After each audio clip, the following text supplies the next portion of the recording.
Oi, boa tarde, bom dia, boa noite. E hoje eu tô aqui nesse vídeo para explicar melhor sobre as estruturas na programação. Mais especificamente as estruturas while, repeat, array e for. Algumas são estruturas de repetição e outras não. Eu vou explicar melhor sobre isso.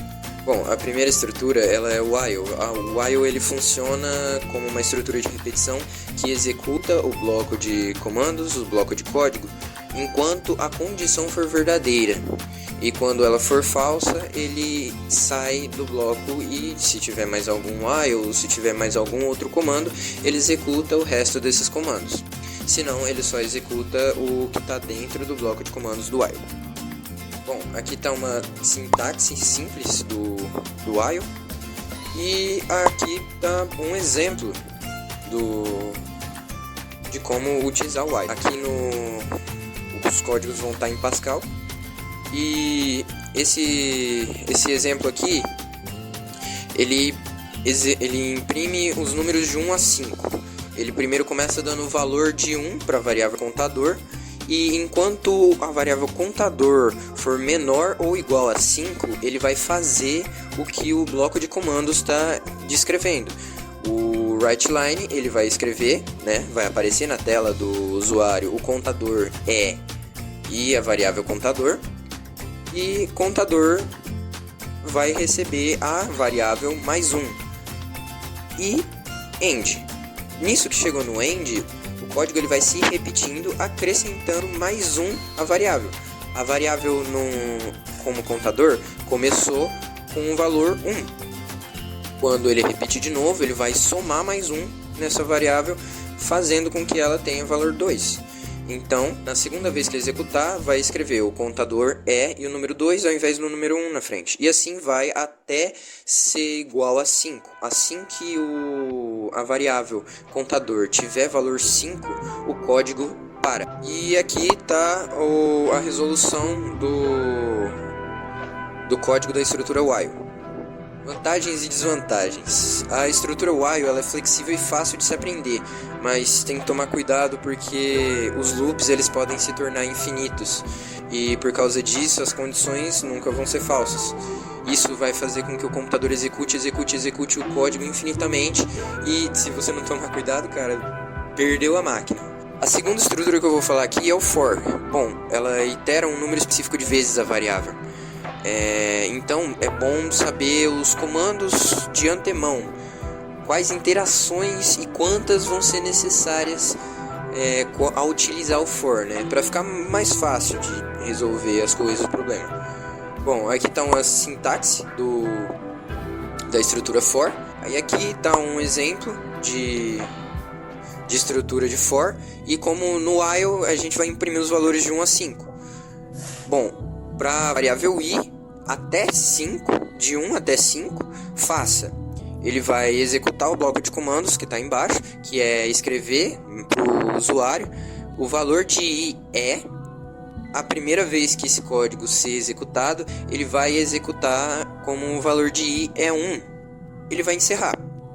Só que aí quando ele for repetir, como é uma estrutura de laço, na vez que ele repetir, ele vai somar mais 1 automaticamente. No while a gente precisou de mais linhas de código para fazer esse mesmo algoritmo. Só que agora no for a gente precisa de menos, porque ele já vai fazer isso meio que automaticamente pra gente.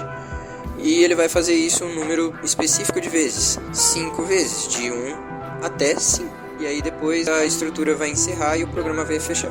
E aqui está a resolução, o algoritmo funcionando da estrutura do for. Vantagens e desvantagens do for. O for ele é simples e claro, mas ele é menos flexível que o while para condições mais dinâmicas, assim. Porque lembra que a gente conseguiu fazer a mesma coisa com o while? Então, com o for não foi diferente, a gente conseguiu fazer a mesma coisa.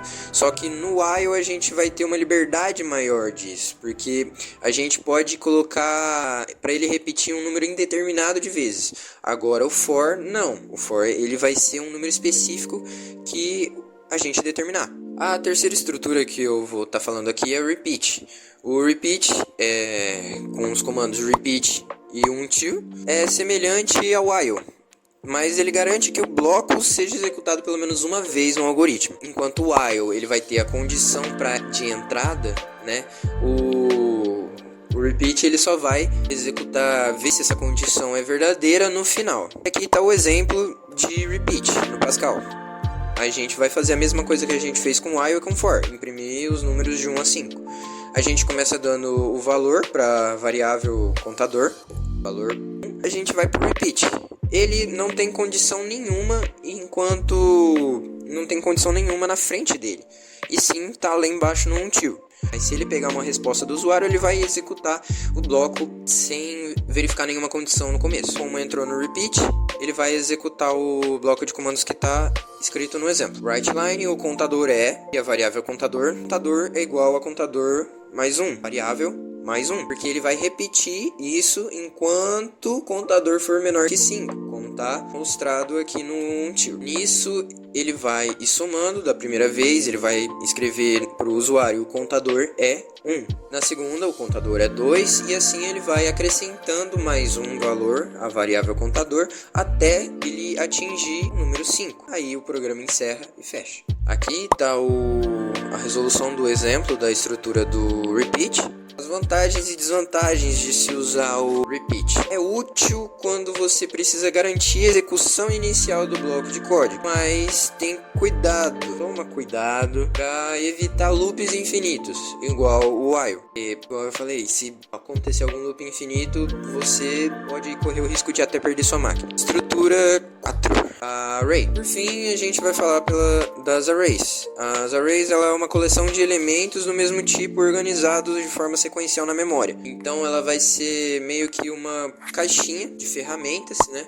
Onde cada repartição pode se guardar um parafuso, uma ferramenta, um alicate. Cada partimento vai ter um valor específico para essa array. Então a gente determina quantos compartimentos vão ter e os valores de cada compartimento. Ou a gente pode autodenominar os próprios valores. Bom, aqui está uma sintaxe da array. Nesse exemplo aqui da array, da estrutura de array, o número de compartimentos, no caso de 1 ao 5, do tipo inteiro. Tem que se definir o tipo, porque não pode se ter vários tipos de variáveis na array. Ou é só inteiro, ou é só real, ou é só caractere, ou é string. E ali ele declara as variáveis. Meu array, do tipo array, e i, do tipo integer. Com a estrutura de repetição do for, ele coloca de 1 a 5, para começar com meu array e a variável i vezes 2. Aí ele está atribuindo os valores ao array. Ou seja, ele vai atribuir todos os valores do 1 ao 5, i vezes 2. Como ele colocou o for, então i vai valer 1 na primeira, vezes 2, 2. Na segunda, vai valer 2, vezes 2, 4, por aí vai. Bom, a segunda estrutura de repetição do for, ele utiliza para escrever todos os elementos e o compartimento do array. Então, no compartimento 1 vai ter tal resultado, no compartimento 2 vai ter tal resultado, no compartimento 3 vai ter tal resultado. E aqui está a resolução da estrutura do array. Bom, para conclusão do vídeo, eu queria falar um pouquinho mais sobre as estruturas na programação. As estruturas de dados elas foram formalmente estudadas lá por 1950 por aí, e com o desenvolvimento dos primeiros computadores digitais. No entanto, algumas estruturas de dados, como as arrays mesmo, que foram tratadas nesse vídeo, já eram concebidas bem antes disso. Por exemplo, o matemático Konrad Zuse, ele criou uma linguagem de programação para sua máquina Z3 em 1941, que permitia a criação de arrays e outras estruturas de dados. Eu queria falar também, além da contextualização histórica, algumas outras estruturas na programação.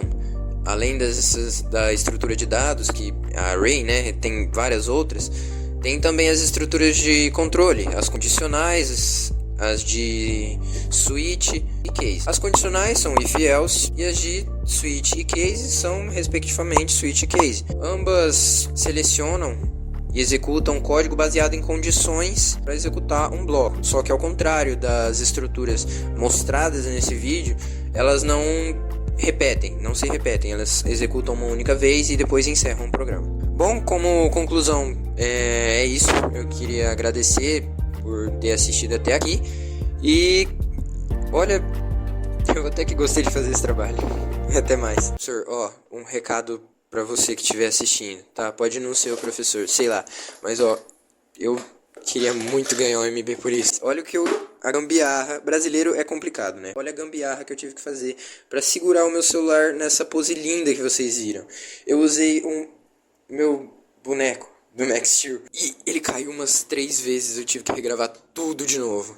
Então espero que o vídeo tenha ficado bom pelo menos. É só uma mensagem pro finalzinho. Tchau.